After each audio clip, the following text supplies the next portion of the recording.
নমস্কার সকলকে। আজ নিয়ে এলাম নতুন আরও একটি রেসিপি নিয়ে। আজ বানাবো শুক্তো। শুক্তো আমরা কম বেশি সবাই ভালোবাসি, আর যারা ভালোবাসি না তাদের জন্য এই রেসিপি একবার বানিয়ে দেখুন, কথা দিচ্ছি প্রেমে পড়ে যাবেন। এটার জন্য প্রয়োজন বিনস, বেগুন, গাজর, পেঁপে, সজনে ডাঁটা, রাঙা আলু, উচ্ছে, শিম, আলু আর কাঁচা কলা।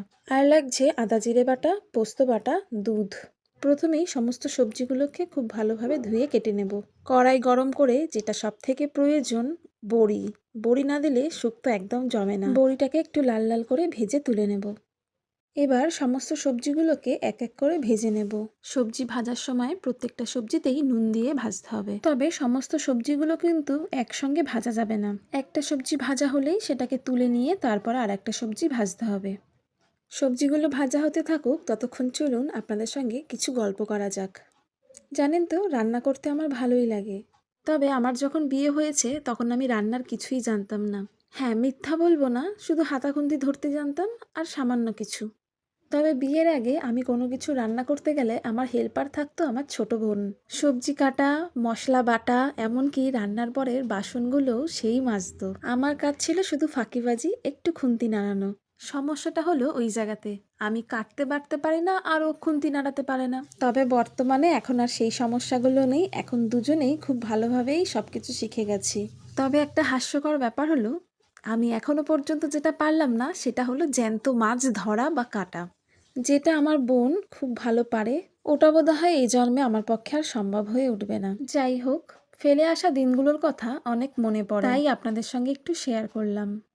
গল্প করতে করতে আমাদের সমস্ত সবজিগুলো ভাজা হয়ে গেছে। এবার অন্য একটি পাত্রের মধ্যে দিয়ে দেব কিছুটা তেল আর ঘি। ফোড়ন দিয়ে দিলাম তেজপাতা আর 5 ফোড়ন। এইবার এর মধ্যে দিয়ে দেব আগে থেকে বেটে রাখা আদা ও জিরে। আদা ও জিরে ভালোভাবে ভাজা হয়ে গেলে আগে থেকে ভেজে রাখা সবজিগুলো দিয়ে ভালোভাবে কষিয়ে নেব। কষানো হয়ে গেলে সামান্য পরিমাণে জল দিয়ে দেব, যাতে মশলাটা পুড়ে না যায়। দিয়ে দেব স্বাদমতো নুন আর কিছুটা চিনি। নুন আর চিনিটা তরকারির সঙ্গে ভালোভাবে মিশিয়ে দিয়ে দেব দুধ। ঢাকা দিয়ে রেখে দেব 15 মিনিটের জন্য। 15 মিনিট পর দিয়ে দেব তার মধ্যে বড়ি আর পোস্ত বাটা।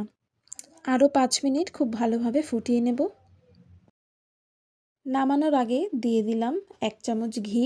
তৈরি হয়ে গেল আজকের আমাদের রেসিপি শুক্তো। সম্পূর্ণ ভিডিওটি দেখার জন্য অসংখ্য ধন্যবাদ সকলকে।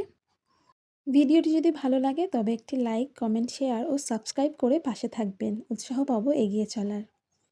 আজ তবে আসি, সকলে সুস্থ থাকবেন, ভালো থাকবেন। নমস্কার।